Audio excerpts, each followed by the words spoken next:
రోజుకి కరెక్ట్గా 1 మంత్ నుంచి మీరు ఇవన్నీ ఏదో మీ మీడియాలో అన్నట్టు ఎపిసోడ్స్ గోవాడ ఎపిసోడ్స్ చూస్తూనే వస్తున్నారు. ఈ రోజుకి కరెక్ట్గా 30 days అయింది. మీకు నేను ఇదివరకే ముందే చెప్పాను, 2 years నుంచి శ్రీని గారికి ఆమె ఇంటి నుంచి గెంటేసినప్పటి నుంచి శ్రీనివాస్ గారు బయట ఉన్నప్పుడు శ్రీనివాస్ గారికి నేను దప్పదప్పాలుగా ఈ హౌస్ ఇప్పుడు ఇక్కడ ఏదైతే ఉన్నానో ఇల్లు కట్టుకోవడానికి నేను ఒక 2 crores వరకు అమౌంట్ అతనికి అప్పుగా ఇవ్వడం జరిగింది. అప్పు అంటే నేను తిరిగి రిటర్న్ ఎక్స్పెక్ట్ చేసి అతనికి నేనేమీ డబ్బులు ఇవ్వలేదు. ఈ ఎలాగైనా కార్యాలయం నిలబెట్టుకోవాలి, మళ్ళీ శ్రీని గారు ఇక్కడే టెక్కల్లోనే ఉండాలి, మళ్ళీ వైసీపీ కార్యాలయం కూడా ఇక్కడ టెక్కల్లోనే ఉండాలనే ఉద్దేశంతో ఈ అమౌంట్ అతనికి ఇవ్వడం జరిగి ఈ ఇల్లు మళ్ళీ కన్స్ట్రక్షన్ చేసుకోవడం జరిగింది. ఇక్కడే కార్యక్రమాలను చేయడం కూడా జరిగింది. కానీ ఒక 1 month బ్యాక్, ఈ 2 yearsలో ఎప్పుడూ లేనిది 1 month బ్యాక్ వాణి వచ్చి తన ఒక 100 మంది మనుషులతో వచ్చి ట్రెస్ పాస్ చేసి ఇళ్ళది విరగొట్టి, డోర్స్ విరగొట్టి, గోడలు పగలగొట్టి ట్రెస్ పాస్ చేసి లోపలికి వచ్చింది.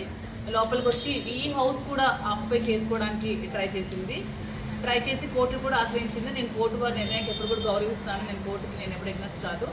ఇది కూడా ఆక్యుపై చేసుకోవాలని చూసినప్పుడు శ్రీని గారిని నేను కలిసి, శ్రీని గారు ఇంకేం పరిస్థితి, ఇది కూడా ఆక్యుపై చేసుకుంటే ఎలాగా, మీకోసం కదా, మీ మీద అభిమానంతో ఈ పార్టీ కార్యాలయం మళ్ళీ నిలబెట్టాలని కదా మీకు డబ్బులు ఇచ్చాను, ఏంటి పరిస్థితి అంటే, నువ్వు దానికోసం ఎక్కువ ఆలోచించాల్సిన అవసరం లేదు, నాకు ఎప్పుడూ ఒకలా డబ్బులు ఉంచుకునే ఆలోచన మనిషిని నేను కాదు, ఈ హౌస్ని నీ పేరు మీద రిజిస్ట్రేషన్ చేస్తానని చెప్పి 6వ తారీఖు మార్నింగ్ పలాస రిజిస్టర్ ఆఫీస్లో నా పేరు మీద ఈ ప్రాపర్టీ రిజిస్ట్రేషన్ చేయడం జరిగింది.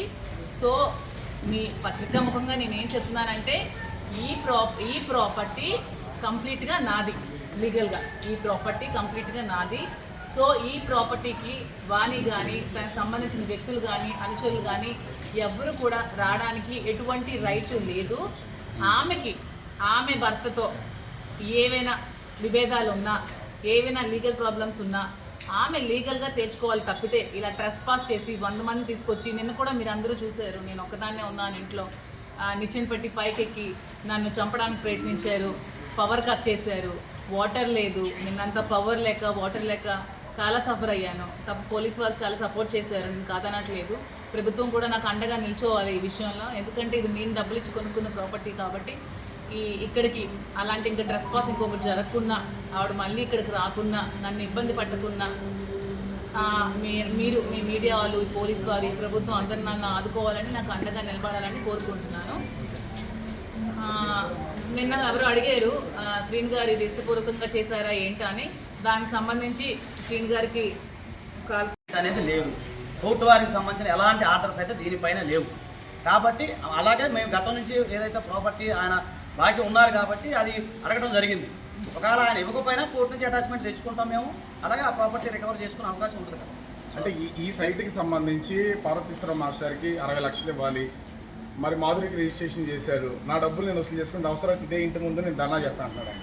శ్రీని గారు ఇప్పుడు క్లియర్గా మీ ముందే కదా చెప్పారు, భారతీశం గారు కూడా నేను ఇవ్వాల్సిన బాధ్యత ఉంది, 60 lakhs భారతీశం గారు కూడా నేను క్లియర్ చేస్తానని చెప్పారు కదా. శ్రీని గారు ఎప్పుడు కూడా ఒకళ్ళు డబ్బు తినేసే మనిషి కాదండి. తినేసే మనిషి అయితే ఈ 30 సంవత్సరాల్లో ఎన్నో వేల కోట్లు సంపాదించాల్సిన మనిషి. సో అతను ఎవరి డబ్బులు తినాల్సిన అవసరం లేదు. ఆ ఆలోచనతోనే నాకు నా డబ్బులు ఉంచుకోవడే ఉద్దేశం లేకనే నాకు రిజిస్ట్రేషన్ చేశారు.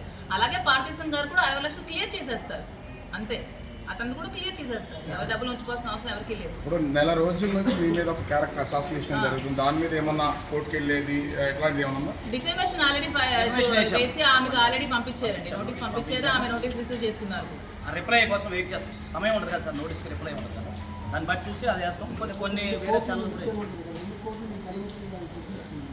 2 కోట్లు ఎలాగొచ్చాయంటే మీకు తెలియదండి. మా మామ ఏంటో, మా ఆయన ఏంటో, మాకేం ఆస్తులు ఉన్నాయో మీకు తెలియదు, ఆమెకు బుర్రలేదు, మీ అందరికీ ఉంటుందా? కాదు మహిళలకు సంబంధించి ఇన్కమ్ ట్యాక్స్ మీకు తెలియదు కదా. ఇన్కమ్ ట్యాక్స్ లో రిటర్న్స్ కూడా ఫైల్ చేశాను, ఇన్కమ్ ట్యాక్స్ రిటర్న్స్ ఫైల్ చేశాను, నా రిటర్న్స్ కూడా చూసుకోవచ్చు. నేను శ్రీ వెంకటేశ్వర ట్రాన్స్పోర్ట్ అని ఇన్ఫ్రా కూడా నడిపాను, కాంట్రాక్ట్ వర్క్స్ చేశాను, రియల్ ఎస్టేట్ చేశాను, మెరైన్ ఇంజనీర్ తాను. నాకు నెల డబ్బులు పంపిస్తారు, మాకు డబ్బులు కొదవలేదు, బంగారానికి కొదవలేదు, ఆస్తులకు కొదవలేదు. అది అందరికీ టెక్కల్ ప్రజలు కూడా అందరికీ తెలుసు. ఆమెకు బుర్ర తక్కువ అయితే అది మరి నేను చెప్పలేను, డబ్బులు ఎలాగొచ్చాయి ఏం చేసాయి అంటే, నేను డబ్బులు ఎలాగొచ్చాయని ఆమెకు అన్ని నా అకౌంట్ డీటెయిల్స్ అవన్నీ చూపించాలా ఏంటో మరి. ఒకటే మీరు అన్నట్టుగానమ్మా, ఇప్పుడు ప్రాపర్టీ ఏదైతే 2 CR ఏదైతే ఉందో దఫాలుగా ఇచ్చారు కానీ ఒకేసారి ఇవ్వలేదు కదా సార్.